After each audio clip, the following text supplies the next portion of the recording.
Hello everyone, this is Dinesh. आज के session में हम पढ़ेंगे क्लास 10th के chapter number 2, that is human I and colourful के कुछ इंपॉर्टेंट एमसीक्यूज।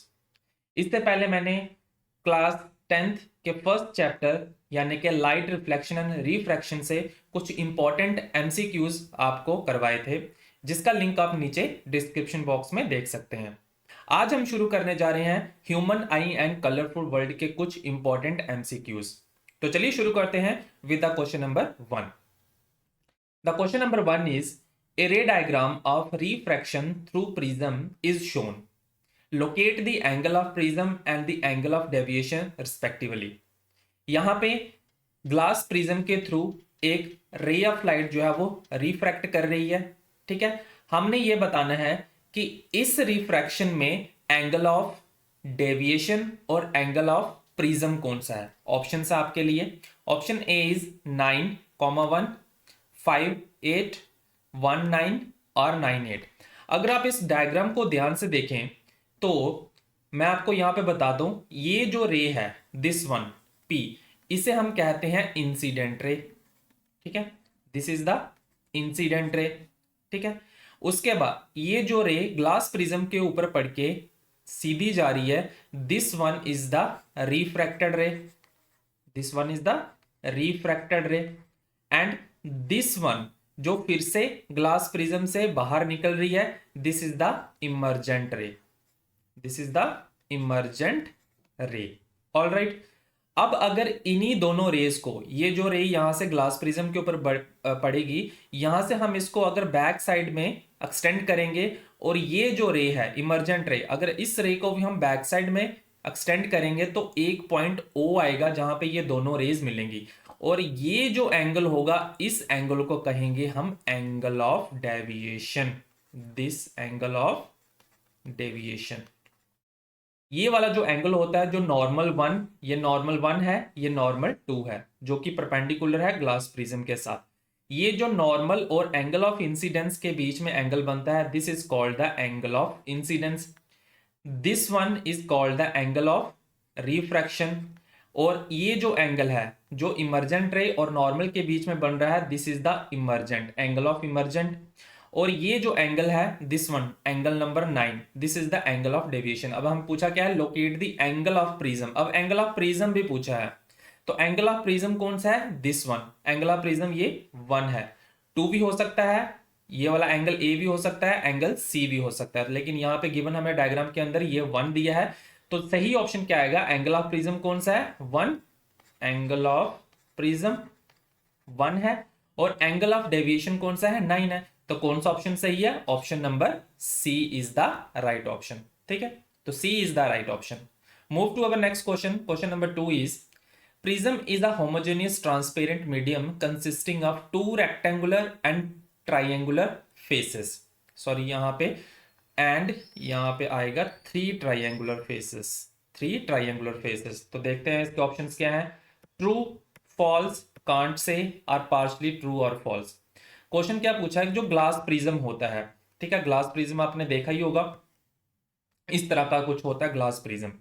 ग्लास प्रिज्म जो होता है होमोजेनियस ट्रांसपेरेंट मीडियम होता है। ठीक है, ट्रांसपेरेंट मीडियम मींस इसके आर पार हम देख सकते हैं। ठीक है, consisting of 2 rectangular and 3 triangular faces. और इस ग्लास प्रिज्म के अंदर 2 रेक्टेंगुलर फेसेस हैं और 3 ट्राइंगुलर फेसेस है। तो क्या यह स्टेटमेंट बिल्कुल सही है, बिल्कुल गलत स्टेटमेंट है ये। तो this is a false statement. कैसे, वो मैं बताता हूं।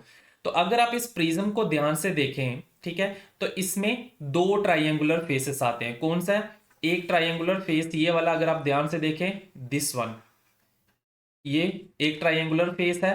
ठीक है, ये एक ट्राइंगुलर फेस है, और दूसरा ट्राइंगुलर फेस जो नीचे की तरफ रहेगा, this one, this is the second triangular face. ठीक है, ये 2 ट्राइंगुलर फेसेस हैं। और रेक्टेंगुलर फेसेस कितने हैं, ये देखिए, ये रेक्टेंगुलर फेस है, यहां से लेके ये और ये एक रेक्टेंगुलर फेस, ये वाला और दिस वन, ये दूसरा रेक्टेंगुलर फेस, और एक जो बैक साइड में है आपके, दिस, यहां से लेके यहां तक, तो 3 रेक्टेंगुलर फेसेस हैं। ठीक है, तो मींस एक ग्लास प्रिज्म में क्या होते हैं, 3 रेक्टेंगुलर फेसेस होते हैं एंड 2 ट्राइएंगुलर फेसेस होते हैं, ये आपने ध्यान रखना है फॉर अ ग्लास प्रिज्म। तो this is a false statement, ये स्टेटमेंट बिल्कुल फॉल्स है। इसकी ट्रू स्टेटमेंट क्या होगी? A rectangular prism has 3 rectangular faces and 2 triangular faces. ठीक है, बढ़ते हैं नेक्स्ट क्वेश्चन की ओर। Question number 3, question number 3 is in given figure a light ray AB is incident normally on one face PQ of an equilateral glass prism. Find out angle at face PR.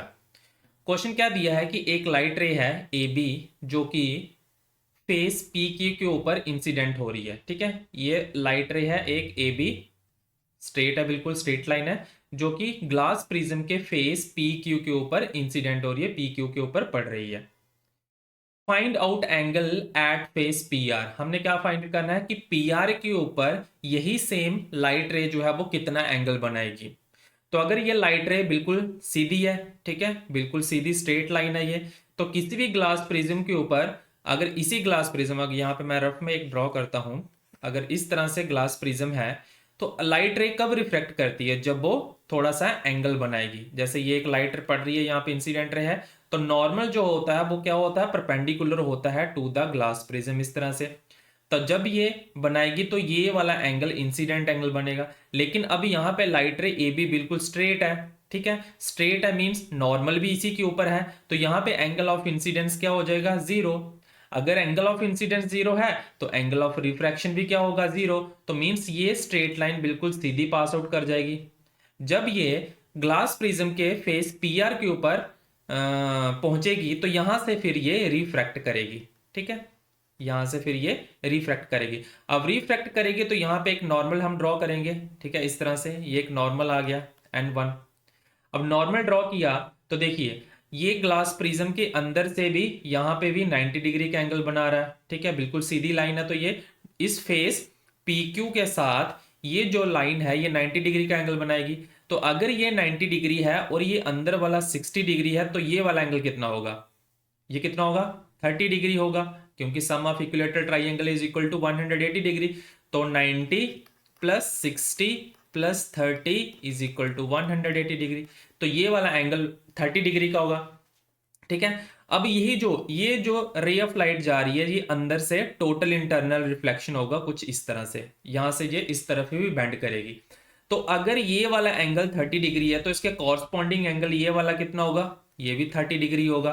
ठीक है, ये दो angle पता चल गए। अगर ये 30 और ये 30 है तो ये पूरा एंगल कितना होगा? This one. अगर ये 30 है, 30 प्लस 30, तो प्लस ये लास्ट वाला एंगल कितना होगा? तो 30 प्लस 30 60। कितना और एंगल ऐड करें कि हमारा 180 बने? 120। तो ये वाला एंगल जो होगा वो 120 होगा, टोटल 120 डिग्री। तो अगर ये 120 है तो इसका हाफ, ये जो नॉर्मल इसको डिवाइड कर रहा है, ये कितना होगा? 60 डिग्री, और ये भी कितना होगा? 60 डिग्री। और हमारा कौन सा? Find the angle at face PR। तो PR के ऊपर ये वाला एंगल हमने फाइंड आउट करना, तो ये एंगल कितना बन रहा है? 60 डिग्री बन रहा है। ठीक है, तो इसका सही ऑप्शन आएगा आपका 60 डिग्री। ये सभी डिग्रीज में है, तो the right option is 60 degree. 60 degree is the right option. Move to our next question, question number 4. Question number 4 is splitting of white light into 7 colors on passing through a glass prism is due to. Options are dispersion, refraction, scattering और reflection of light. तो देखिए यहाँ पे ये एक glass prism है, ठीक है, ये तो आंसर आपको पता ही होगा, फिर भी मैं आपको समझा देता हूं। स्प्लिटिंग ऑफ व्हाइट लाइट, अगर ये एक ग्लास प्रिज्म है तो ग्लास प्रिज्म में जब एक व्हाइट लाइट पड़ती है तो व्हाइट लाइट पड़ने के बाद क्या करती है? रिफ्रैक्ट करती है, और वहां पे जो व्हाइट लाइट होती है वो 7 कलर्स में क्या हो जाती है? 7 कलर्स में डिवाइड हो जाती है। और वो कलर्स कौन से होते हैं? VIBGYOR, VIBGYOR। तो वो किसकी वजह से होता है ये फिनोमिना? हम क्या इस फिनोमिनो क्या क्या कहते हैं? डिस्पर्शन ऑफ लाइट कहते हैं हम। ठीक है, तो जो व्हाइट लाइट का स्प्लिट होना इनटू 7 कलर्स में एक ग्लास प्रिज्म के थ्रू, उसको हम क्या कहते हैं? डिस्पर्शन ऑफ लाइट कहते हैं, ना कि रिफ्रैक्शन। ये आएगा option number A is the right answer. Move to the next question. Question number 5 is the colour of the white light deviated through the largest angle by a prism is dash. Colour का नाम बताना है कि कौन सा colour largest angle से deviate होता है जब व्हाइट लाइट स्प्लिट होती है इनटू 7 कलर्स में? ऑप्शंस हैं रेड, येलो, वायलेट, ग्रीन। ठीक है, तो जब एक व्हाइट लाइट, ठीक है, व्हाइट लाइट जब ये ग्लास प्रिज्म के ऊपर पड़ती है तो स्प्लिट हो जाती है इनटू 7 कलर्स में। ये तो आपको पता है, स्प्लिट अप इनटू 7 कलर्स। और वो कलर्स कौन से होते हैं? सबसे ऊपर जो कलर होता है वो होता है रेड, और सबसे लास्ट में जो कलर होता है वायलेट। तो सबसे लार्जेस्ट एंगल जो कलर बनाता है वो होता है वायलेट, जो सबसे कम वेवलेंथ का होता है। ठीक है, जिसकी वेवलेंथ सबसे कम होती है वही कलर जो है वो लार्जेस्ट एंगल बनाता है बाया प्रिज्म के। तो इसका सही ऑप्शन आएगा वायलेट। ठीक है, तो violet is the right option. Move to the next question. Question number 6 is which of the following statement is correct regarding the propagation of light of different colors of white light in air? Options हैं red light moves fastest, blue light moves fastest with than green light, all the colors of the white light move with the same speed, या फिर yellow light moves with the mean speed as that of the red light and violet light। कौन सी light जो है जब white light split होती है into 7 colours में, तो उसमें से 7 कलर्स में विबग्योर में से, ठीक है, विबग्योर, इसमें से कौन सा कलर जो है वो ज्यादा स्पीड में, different colours of white light क्या पूछा है? हाँ, कि कौन सा कलर ज्यादा स्पीड से ट्रेवल करता है। तो पहला ऑप्शन है रेड लाइट मूव्स फास्टेस्ट, कि रेड लाइट जो है वो जल्दी मूव करता है। दूसरा ऑप्शन है blue light moves faster than green light, कि ब्लू कलर जो है, ब्लू लाइट जो है वो ज्यादा फास्टर मूव करती है ग्रीन लाइट से। या फिर all the colours of the white light move with the same speed. तो इसका सही ऑप्शन है ऑल द कलर्स। जब व्हाइट लाइट स्प्लिट होती है 7 कलर्स में, तो सातों के सातों जो कलर्स होते हैं, यानी कि VIBGYOR, red, orange, yellow, green, blue, indigo and violet, वो सेम स्पीड के साथ डिस्पर्स होते हैं। उसमें स्पीड का कोई भी लेना देना नहीं होता है। ठीक है, ये ध्यान रखना है आपने। तो इसका सही ऑप्शन है all the colours of the white light move with the same speed. सारे एक स्पीड से ही डेविएट होते हैं। ठीक है, next question is question number 7। When the white light is incident on a thin-walled hollow glass prism, the color of the emergent light will be? Options है red, green, yellow और white। देखिए question क्या पूछा है, when the white light is incident on a thin-walled hollow glass prism, hollow glass prism means अंदर से खाली है। तो ये ग्लास प्रिज्म है सपोज कीजिए, और इस पे एक इंसिडेंट लाइट पड़ रही है। तो जब ये रिफ्रैक्ट करेगी तो ये डिस्पर्स नहीं होगी, क्योंकि अंदर से बिल्कुल खाली है। ठीक है, अंदर से खाली है तो मींस ये स्प्लिट नहीं होगी 7 कलर्स में। ये व्हाइट लाइट जो इंसिडेंट रे थी, white light, same white light जो है वो यहां से डिस्पर्स होगी। तो इसका सही आंसर आएगा व्हाइट। हाँ, अगर ये हॉलो नहीं होता, अगर ये हॉलो नहीं होता, जनरली ग्लास प्रिज्म जो होता है वो अंदर से पूरा भरा हुआ होता है। ठीक है, वो हॉलो नहीं होता कि अंदर से पूरा खाली और साइड साइड से उसके फेस बने हुए हैं, ऐसा नहीं है। ग्लास प्रिज्म जो होता है वो पूरे का पूरा अंदर से भी पूरा ग्लास का होता है। तो इसलिए जो व्हाइट लाइट होती है जब वो अंदर से ट्रेवल करते हुए जाती है तो वो पूरी व्हाइट 7 कलर में स्प्लिट हो जाती है। लेकिन यहाँ पे पूछा है जब वो हॉलो ग्लास प्रिज्म से ट्रेवल करेगी, जब एक व्हाइट लाइट जो है वो हॉलो ग्लास प्रिज्म, ठीक है, ये हॉलो है, खाली है अंदर से, तो तब वो जो भी व्हाइट लाइट होगी वो सेम व्हाइट लाइट जो है वो यहां से इमर्जेंट लाइट के तौर पे बाहर निकलेगी। ठीक है, तो इसका सही ऑप्शन है option number D, white light. Move to the next question. Question number 8 is to recombine the spectrum to obtain white light, the dispersive prism and the recombination prism should be in the same position. True, false, can't say or partially true or false। Question क्या है, to recombine the spectrum to obtain white light. Spectrum यानी कि जैसे अगर ये prism है, ठीक है, जब ये इस तरह से होगा तो 7 कलर्स में डिस्पर्स होगा। अब इन्हीं 7 कलर्स को अगर हमने फिर से व्हाइट लाइट में कन्वर्ट करना है, ठीक है, इन्हीं 7 कलर्स को मिला के हमने एक व्हाइट लाइट बनानी है, तो हमें दूसरा प्रिज्म किस तरह का यूज करना पड़ेगा? The dispersive prism and the recombination prism should be in the same. तो क्या इसी तरह का प्रिज्म हमें सेम कॉम्बिनेशन का प्रिज्म यूज करना पड़ेगा, या फिर कुछ अलग कॉम्बिनेशन का प्रिज्म यूज करना पड़ेगा? हमें अलग कॉम्बिनेशन का प्रिज्म यूज करना पड़ेगा। पहले हमने बेस नीचे की तरफ रखा है, अब हम बेस जो है वो ऊपर की तरफ रखेंगे कुछ इस तरह से। तो जब ये सारी की सारी लाइट्स इस प्रिज्म के ऊपर पड़ेंगी तो अंदर से रिफ्लेक्ट करके ये व्हाइट लाइट में कन्वर्ट हो जाएंगी।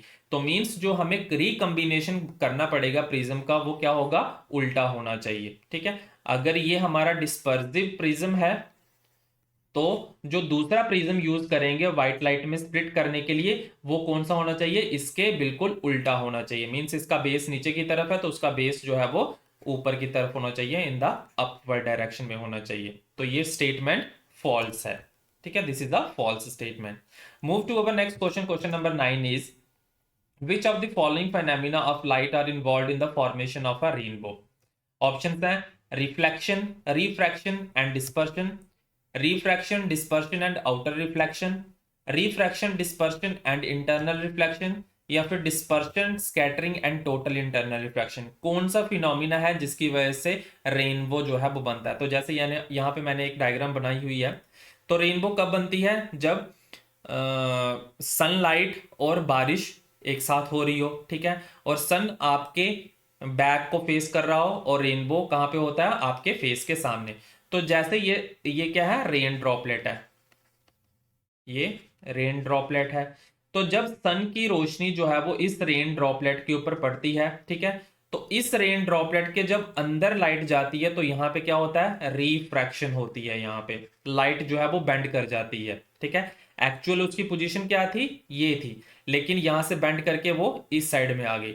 जब दूसरे एंड पे, जब रेन ड्रॉप के दूसरे एंड पे वही लाइट पहुंचती है तो वहां पे क्या होता है, फिर डिस्पर्शन होता है, या फिर यहां पे डिस्पर्शन होता है। जब ये रे ऑफ लाइट, सन की जो रेज है, जब ड्रॉपलेट के ऊपर पड़ती है तो यहां पे क्या होता है, रिफ्रैक्शन होता है, और रिफ्रैक्शन होने के बाद यहां पे क्या होता है, डिस्पर्शन ऑफ लाइट भी होता है। मींस वो जो व्हाइट लाइट सन से आ रही थी, सन की जो लाइट है व्हाइट लाइट, ये रेन ड्रॉप के ऊपर पड़ने के बाद क्या हो जाती है, स्प्लिट हो जाती है इनटू 7 कलर्स के, जैसे आप तो डायग्राम के अंदर देख रहे हैं। 7 कलर्स में डिस्पर्स होने के बाद, 7 कलर्स में जब वो स्प्लिट हो जाती है, जब दूसरे एंड पे, रेन ड्रॉप के दूसरे एंड पे पहुंचती है, तो वहां पे वही 7 कलर्स जो है वो, उनमें क्या होता है, टोटल इंटरनल रिफ्लेक्शन होता है, और लास्ट में फिर से रिफ्रैक्ट करके बाहर की ओर निकल जाती है और हमें रेनबो जो है वो सामने बना हुआ नजर आता है। तो यहाँ पे फिनोमिना कौन सा यूज होता है, refraction, then dispersion of light, and then total internal reflection. ठीक है, ये 3 फिनोमिना यूज होते हैं रेनबो की फॉर्मेशन के लिए।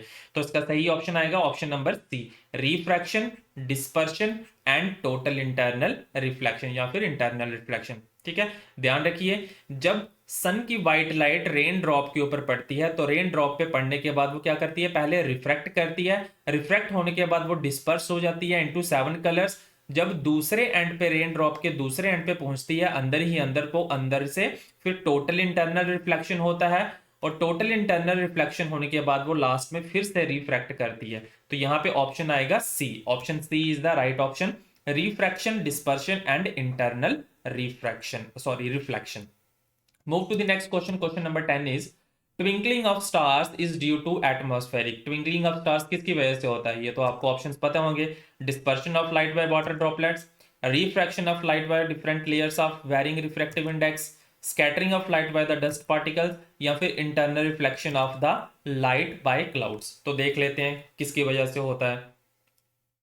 लाइट, स्टार्स जो है वो क्यों ट्विंकल करते हैं? देखिए, स्टार्स जो है वो बहुत दूर होते हैं हमसे। ठीक है, जैसे ये एक्सप्लेन किया है।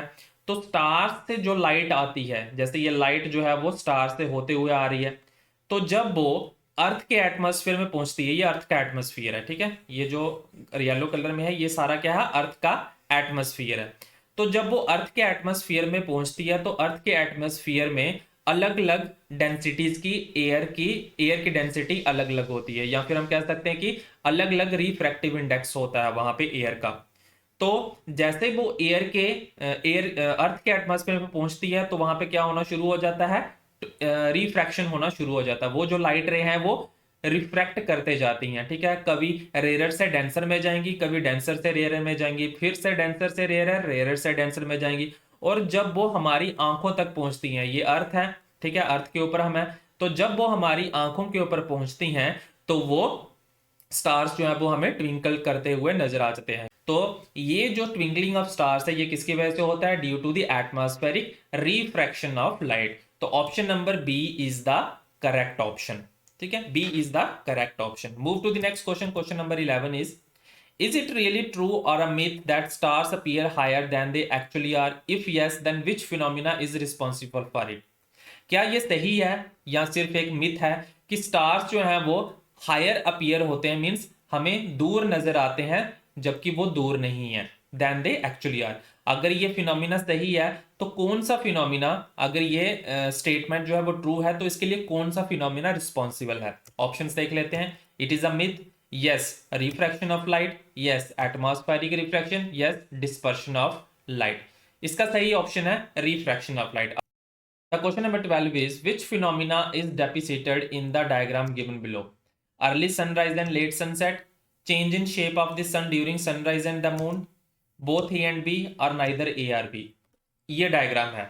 इस डायग्राम देख के हमने बताना है कि इस डायग्राम में कौन सा फिनोमिना जो है वो नजर आ रहा है, sunrise, early sunrise, late sunset का, या change in shape of the sun का, या फिर बोथ ए एंड बी, या फिर नाइदर ए नॉर बी। तो देखिए यहां पे एक्चुअल, यहां पे सन की पोजीशन दी हुई है, ये सन है, उसकी एक्चुअल पोजीशन है ये, और ये हॉरिजन है। ठीक है, तो जब सन की लाइट रेज यहां से ट्रेवल करते हुए अर्थ के एटमॉस्फेयर में पहुंचती हैं तो यहां से वो क्या करने लगती हैं? रिफ्रैक्ट करने लगती हैं। ठीक है, तो रिफ्रैक्ट करते, हम यहां पे ऑब्जर्वर हैं, तो रिफ्रैक्ट करती है जैसे, ठीक है, अर्थ के एटमॉस्फेयर में क्या करेगी? रिफ्रैक्ट करेगी, क्योंकि अर्थ के एटमॉस्फेयर में एयर की डेंसिटी अलग अलग होती है हर एक जगह पे। तो कभी वो रे ऑफ लाइट कभी डेंसर से रेयर में ट्रेवल करेगी, कभी रेयर से डेंसर में करेगी, कभी डेंसर से रेयर में करेगी। तो जब वो हमारी आंखों तक, जहां पे जो ऑब्जर्वर होता है, जो खड़ा होता है धरती के ऊपर, जब वो उसको देखता है तो उसे जो स्टार, जो सन है, वो एक्चुअली में यहां पे नजर आता है, just above the horizon, above the horizon. क्योंकि जो भी लाइट रेज हमें दिखती हैं वो in the form of straight line दिखती हैं। ठीक है, हम ऐसे उल्टा तो नहीं देख सकते, हमें जो भी, अब यहां से इसके बिल्कुल पैरेलली जो लाइट रेज जाएंगी वो हमें, उसकी वजह से जो सन है वो हमें इस पोजीशन पे नजर आएगा। तो इसलिए हम ये भी कहते हैं कि जब सन एक्चुअली राइज होता है तो हमें वो 2 मिनट बाद में दिखता है, या सॉरी वो हमें 2 मिनट पहले ही दिख जाता है, जबकि वो उस टाइम पे उसकी पोजीशन क्या होती है? Below the horizon. लेकिन वो हमें 2 मिनट पहले जो है वो हमें नजर आ जाता है, क्योंकि उस टाइम पे जो लाइट रेज होती हैं वो रिफ्रैक्ट करती हैं। लाइट रेज की रिफ्रैक्ट, सन की जो लाइट रेज होती हैं वो रिफ्रैक्ट होने की वजह से उसकी एक्चुअल पोजीशन जो है वो हमें अबव द हॉरिजन नजर आता है। तो ये कौन सा फिनोमिना है? फिनोमिना है अर्ली सनराइज और लेट सनसेट का। तो option A is the correct option for this figure. Move to the next question, question number 13. Stars near the horizon twinkle more than those that are overhead. Options हैं true, false, can't say or partially true or false. Stars near the horizon, जो stars horizon के नजदीक में होते हैं वो ज्यादा twinkle करते हैं जो उन स्टार से जो कि हमारे ओवरहेड होते हैं। तो इसका सही ऑप्शन है ट्रू। बिल्कुल, जो स्टार्स हॉरिजन के पास में होते हैं वो ज्यादा ट्विंकल करेंगे, क्योंकि उनको ज्यादा डिस्टेंस ट्रेवल करके आना है, और ज्यादा रेज ऑफ लाइट जो है वो क्या करेगी? रिफ्रैक्ट करेगी, जिसकी वजह से जो स्टार्स हॉरिजन के पास में हैं वो ज्यादा ट्विंकल करेंगे as compare to the stars that are overhead. तो this is a true statement. Move to the next question, question number 14। The question number 14 is at noon sun appears white as. अब ये तो आपको पता होगा, नून के समय में, दोपहर के समय में सन जो है वो व्हाइट क्यों नजर आता है? ऑप्शंस हैं its light is least scattered, all the colours of the white light are scattered away, blue colour is scattered the most, और red colour is scattered the most. तो देखिए इसका मैं आपको एक्सप्लेन करता हूं। अब सपोज कीजिए यहां पे ये मॉर्निंग के समय सन की पोजीशन है, यहां पे हम खड़े हैं, और ये इवनिंग के टाइम की सन की पोजीशन है। ठीक है, और नून में सन यहां पे है, आफ्टरनून में। ठीक है, इस तरह से मॉर्निंग से इवनिंग तक, और ये हमारी पोजीशन है, ये हम खड़े हैं। ठीक है, ये इवनिंग टाइम है और ये मॉर्निंग टाइम है। अब क्या होगा, जब हम यहाँ पे करें, जब मॉर्निंग का टाइम होगा तो तब सन और हमारे बीच का जो डिस्टेंस होगा वो क्या होगा, ज्यादा होगा, लार्जर डिस्टेंस होगा। और जब इवनिंग टाइम होगा तब भी सन और हमारे बीच का डिस्टेंस क्या होगा, लार्जर होगा। ठीक है, दूर होगा, सन हमसे दूर होगा। लेकिन जब नून का टाइम होता है तब सन हमारे ओवरहेड के ऊपर है, हमारे बिल्कुल सर के ऊपर होता है। तो यहां से हमारे बीच और सन के बीच का डिस्टेंस होता है वो क्या होता है, लेस होता है। तो देखिए, जब सुबह का टाइम होगा तो सन की जो रेज हैं जब वो एटमॉस्फेयर में ट्रेवल करते हुए हम तक पहुंचेंगी तो most of the light scattered away. क्यों? क्योंकि सन की जो रोशनी से, सन से जो लाइट निकलेगी, व्हाइट लाइट, वो ज्यादातर लाइट जो है वो स्कैटर कर जाएगी। क्या कर जाएगी, स्कैटर कर जाएगी। और जो लॉन्गर वेवलेंथ वाली लाइट होगी वही हम तक पहुंचेगी। तो लॉन्गर वेवलेंथ वाली लाइट कौन सी होती है, रेड लाइट। इसलिए हमें सूरज जो है वो सुबह के टाइम पे रेड नजर आता है। समझ आ गया आपको? सूरज हमें, सन जो है वो हमें सुबह के टाइम पे रेड क्यों नजर आता है, क्योंकि सुबह के टाइम पे धरती का और सूर्य के बीच का और सन के बीच का जो डिस्टेंस होता है वो ज्यादा होता है। तो सूरज से निकलती हुई जो रोशनी होती है, जो लाइट होती है, जब वो धरती तक पहुंचती है तो मोस्ट ऑफ द लाइट क्या कर जाती है, स्कैटर कर जाती है एटमॉस्फेयर में। तो स्कैटर होने की वजह से जो लॉन्गर वेवलेंथ की लाइट है वही हमारी आंखों तक पहुंचती है। ठीक है, विबग्योर है ना, ये 4 लाइट्स होती हैं, BIVGYOR। तो ये सारी lights, VI violet, indigo, blue, green, yellow, orange, ये सारी की सारी लाइट्स जो है अभी एटमॉस्फेयर में क्या हो जाएंगी, स्कैटर हो जाएंगी। और जो रेड कलर है वही हमारी आंखों तक जो है वो पहुंचेगा। Red colour, only red colour हमारी आंखों तक पहुंचेगा। इसलिए हमें सुबह के टाइम पे सूरज जो है, सन जो है वो रेड दिखाई देता है। सिमिलरली इवनिंग के टाइम पे भी, इवनिंग टाइम पे भी सन की जो पोजीशन होती है वो हमसे दूर होती है, धरती से, अर्थ के सरफेस से दूर है, वो ज्यादा दूर होता है। तो उस टाइम पे भी जो सन की व्हाइट लाइट है वो एटमॉस्फेयर में क्या हो जाती है, मोस्ट ऑफ द लाइट जो है वो स्कैटर कर जाती है। तो जो सिर्फ रेड कलर होता है जिसकी वेवलेंथ क्या होती है, सबसे ज्यादा होती है, लैम्डा। वेवलेंथ को हम डिनोट करते हैं लैम्डा के साथ। तो जो रेड कलर है जिसकी वेवलेंथ सबसे ज्यादा है वही हमारी आंखों तक पहुंचती है। इसलिए इवनिंग के टाइम पे भी हमें सन जो है वो रेड नजर आता है। अब नून के टाइम पे क्यों हमें व्हाइट नजर आता है, क्यों? क्योंकि नून के टाइम पे सन और अर्थ के बीच का जो डिस्टेंस होता है वो कम होता है।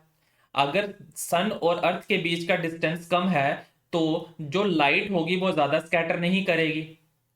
ठीक है, तो ये जो लाइट है, ये विबग्योर जो लाइट है, ये ज्यादा स्कैटर नहीं करेगी। अगर स्कैटर ही नहीं करेगी तो कौन सी लाइट हम तक पहुंचेगी, हम तक सिर्फ व्हाइट लाइट पहुंचेगी, क्योंकि व्हाइट लाइट ही स्प्लिट होती है इनटू 7 कलर्स में। तो अगर 7 कलर स्कैटर ही नहीं किए तो हमारे तक कौन सी लाइट पहुंचेगी, सिर्फ व्हाइट लाइट पहुंचेगी आंखों तक, क्योंकि इस टाइम पे उसको ज्यादा डिस्टेंस ट्रेवल नहीं करना है। तो अगर ज्यादा डिस्टेंस ट्रेवल नहीं करना है तो उसकी वजह से जो कलर्स हैं, जो व्हाइट लाइट के 7 कलर्स हैं, जो 7 कंपोनेंट्स हैं कलर के, व्हाइट कलर के जो 7 कंपोनेंट्स हैं वो ज्यादा स्कैटर नहीं करेंगे और सिर्फ हम तक सिर्फ व्हाइट लाइट ही पहुंचेगी।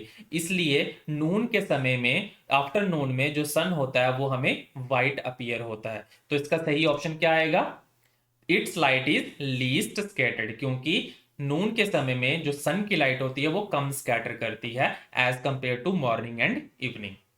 ठीक है, आगे चलते हैं question number 15। Question number 15 is emergency signals and danger signals are dash in colours. Emergency signals और डेंजर सिग्नल्स जो होते हैं वो किस कलर के होते हैं, because it travel long distance with our without being, without आएगा यहाँ पे, विदाउट बीइंग स्कैटर्ड। ऑप्शन है ब्लू, वायलेट, ग्रीन और रेड। इसका तो ऑप्शन आपको आता ही होगा, क्या आएगा, रेड कलर। ठीक है, अब रेड कलर ही क्यों होता है, क्योंकि मैंने ऑलरेडी बताया कि जो रेड कलर होता है वो लेस स्कैटर करता है, लेस स्कैटर। लेस स्कैटर क्यों करता है, क्योंकि रेड कलर की जो वेवलेंथ होती है वो क्या होती है, मैक्सिमम होती है। अगर हम लिखें VIVGYOR तो जो वायलेट कलर है इसकी वेवलेंथ सबसे कम होती है और जो रेड कलर होता है इसकी वेवलेंथ सबसे ज्यादा होती है, लार्जर वेवलेंथ। अब वेवलेंथ का मीनिंग क्या है, वेवलेंथ जो इस तरह से ये है, ठीक है, इसको हम वेवलेंथ कहते हैं। तो अगर सपोज करो ये रेड की वेवलेंथ है, ये रेड की वेवलेंथ है, यहां से यहां के बीच में देखिए ये कितना डिस्टेंस ट्रेवल कर रहा है। और अगर मैं वायलेट कलर की वेवलेंथ ड्रॉ करूं तो वो कुछ इस तरह की होगी, कम वेवलेंथ, ठीक है, क्योंकि ये एक एक वेव से दूसरी वेव तक का डिस्टेंस जो है वो बिल्कुल कम है, तो इसे हम कहेंगे शॉर्टर वेवलेंथ और इसको कहेंगे हम लॉन्गर वेवलेंथ। तो इस तरह की वेवलेंथ जो है वो लार्जर डिस्टेंस ट्रेवल करेगी, ज्यादा दूर तक जाएगी, जबकि ये जो है वो कम ट्रेवल करेगी, ये स्कैटर हो जाएगी, ठीक है। लेकिन ये स्कैटर नहीं होगी, ये ज्यादा डिस्टेंस ट्रेवल करेगी। इसलिए इमरजेंसी सिग्नल्स और डेंजर सिग्नल्स होते हैं वो जनरली रेड इन कलर होते हैं, क्योंकि इट ट्रेवल लॉन्ग डिस्टेंस, क्योंकि जो लॉन्गर वेवलेंथ वाली लाइट होती है, जैसे रेड कलर है, ऑरेंज कलर है, येलो कलर है, ये लार्जर डिस्टेंस ट्रेवल करते हैं और ये स्कैटर नहीं करती। तो इसका सही ऑप्शन आएगा option D, that is red. Move to the next question, question number 16। The sky appears blue because, sky जो है वो ब्लू क्यों नजर आता है? ऑप्शन है blue light absorbed in the atmosphere, ultraviolet radiations are absorbed in the atmosphere, violet and blue light get scattered more than the light of the other colors by the atmosphere, या light of the other colors is scattered more than the violet and the blue color light of the atmosphere। अब ये भी आपको पता है क्या sky जो है वो ब्लू क्यों होता है? Why the sky appears blue, क्यों? देखिए, क्योंकि दिन के समय में जो सूरज की लाइट होती है, जो सन की रेज होती हैं, जब वो अर्थ के एटमॉस्फेयर में एंटर करती हैं, तो अर्थ के एटमॉस्फेयर में एंटर करने के बाद most of the sunlight scattered away, ज्यादातर लाइट जो है वो स्कैटर हो जाती है, ठीक है। ज्यादातर, जैसे विवग्योर है, VIVGYOR, तो मोस्ट ऑफ द सनलाइट, ज्यादातर लाइट कौन सी स्कैटर करती है? ये तीन कलर ज्यादा स्कैटर करते हैं, वायलेट, इंडिगो और ब्लू, ये कलर ज्यादा स्कैटर कर जाते हैं।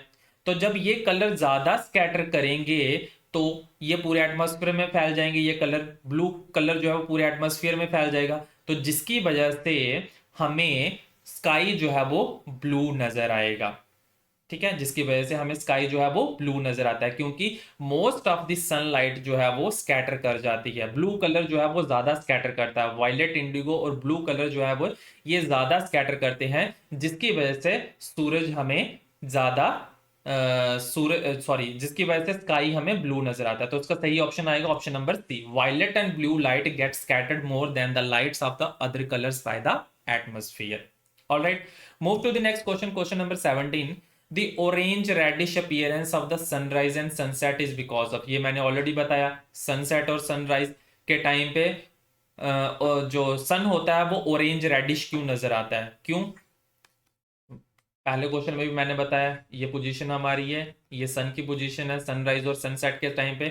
इस टाइम पे जो डिस्टेंस होता है सन का अर्थ से वो ज्यादा होता है, जिसकी वजह से मैक्सिमम लाइट वो है वो स्कैटर कर जाती है और हमारी आंखों तक सिर्फ रेड लाइट ही पहुंचती है, जिसकी वेवलेंथ क्या होती है? लार्जर होती है।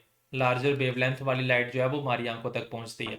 तो इसका सही ऑप्शन देखते हैं, dispersion of light, scattering of light, total internal reflection या रिफ्लेक्शन। सही ऑप्शन है बी, स्कैटरिंग ऑफ लाइट की वजह से जो सूरज है सनराइज और सनसेट के समय में ऑरेंज रेडिश नजर आता है। Move to the next question, question number 18। The bluish colour of the water in deep sea is due to, जो समुद्र का पानी होता है अंदर बिल्कुल, अगर डीप इनसाइड द सी देखेंगे तो उसका कलर जो है ब्लू, सी का जो कलर है, वाटर का जो कलर है वो ब्लू होता है। क्यों होता है? Less the presence of algae and other water plants found in earth, reflection of sky in water, scattering of light या absorption of light by the sea. तो देखिए यहां पे भी सेम फिनोमिना आएगा, ऑप्शन इसका स्कैटरिंग ऑफ लाइट ही है। क्यों? क्योंकि जो सी, जो वाटर के टिनी पार्टिकल्स होते हैं, जब सूरज की रोशनी, जब लाइट जो है वो टिनी वाटर पार्टिकल्स के ऊपर पड़ती है, तो वो जो टिनी वाटर पार्टिकल्स हैं वो क्या कर देते हैं? लाइट को स्कैटर कर देते हैं। तो स्कैटर होने की वजह से स्कैटरिंग ऑफ लाइट किस में होती है? ज्यादातर VIV, ब्लू, इंडिगो और वायलेट में। तो ये कलर जो है वो ज्यादा स्कैटर कर जाते हैं, जिसकी वजह से डीप इनसाइड जो सी का कलर होता है वो ब्लू नजर आता है। तो this is also the phenomena of scattering of light. तो the right option is scattering of light. Question number 19 is the colour of the headlight suitable for vehicle in foggy weather is, option है yellow, red, green और violet. तो इसका सही option आएगा yellow, क्यों? क्योंकि yellow colour की जो वेवलेंथ होती है वो ज्यादा होती है। अब आप कहेंगे सर रेड कलर की भी तो वेवलेंथ ज्यादा होती है। रेड कलर का यूज हम इसलिए नहीं करते हैं क्योंकि रेड कलर जो है वो इमरजेंसी सिग्नल्स के लिए यूज किया जाता है। इमरजेंसी सिग्नल्स के लिए, जैसे ट्रैफिक लाइट्स होगी या और कोई इमरजेंसी सिग्नल्स, डेंजर सिग्नल्स हो गए, उस केस में रेड कलर का यूज किया जाता है। तो बच जाता है यहाँ पे हमारा येलो। तो येलो कलर का यूज किया जाता है हेडलाइट्स में इन द फॉगी वेदर। ठीक है, क्योंकि येलो कलर की जो वेवलेंथ है वो भी ज्यादा होती है, वो स्कैटर नहीं करता है। Next question, question number 20 is to observe Tyndall effect the size of the scatterer must be smaller than the wavelength of light. Options हैं true, false, can't say, partially true और फॉल्स। तो ये statement बिल्कुल false है। False क्यों है? क्योंकि टेंडल effect में जो स्कैटरर का साइज है वो स्मॉलर नहीं होता, वो इक्वल होता है to the wavelength of light के। ठीक है, स्कैटरर जो है स्कैटरर हो गया जैसे डस्ट पार्टिकल्स हैं हमारे, ठीक है, जैसे डस्ट पार्टिकल्स हैं। तो स्कैटरर का जो साइज है वो इक्वल होता है to the wavelength of light, to the wavelength of light. तो ये स्टेटमेंट बिल्कुल फॉल्स है, this is a false statement. जो स्टेटमेंट सही आनी थी वो क्या थी? Scatterer must be equal to the wavelength of the light. तो ये थी हमारी आज की सीरीज, आज का सेशन था about the MCQs of human I and the colourful world. ये पार्ट 1 था क्योंकि इसके अंदर हमने ज्यादातर scattering of light, atmospheric refraction के बारे में पढ़ा है। अब जो सेकंड पार्ट में हम करेंगे वो पढ़ेंगे इसमें अबाउट द ह्यूमन आई के बारे में, ह्यूमन आई और जो डिफेक्ट्स ऑफ आई हैं उसके बेस्ड के ऊपर एमसीक्यूज। ठीक है, तो अगर आज की वीडियो मेरी अच्छी लगी हो तो लाइक, शेयर और हमारे चैनल को भी जरूर सब्सक्राइब करते हैं। मिलते हैं अपनी नेक्स्ट वीडियो में एक नए एमसीक्यूज के साथ। तब तक के लिए thank you, keep watching, keep sharing and keep liking our videos. Thank you so much.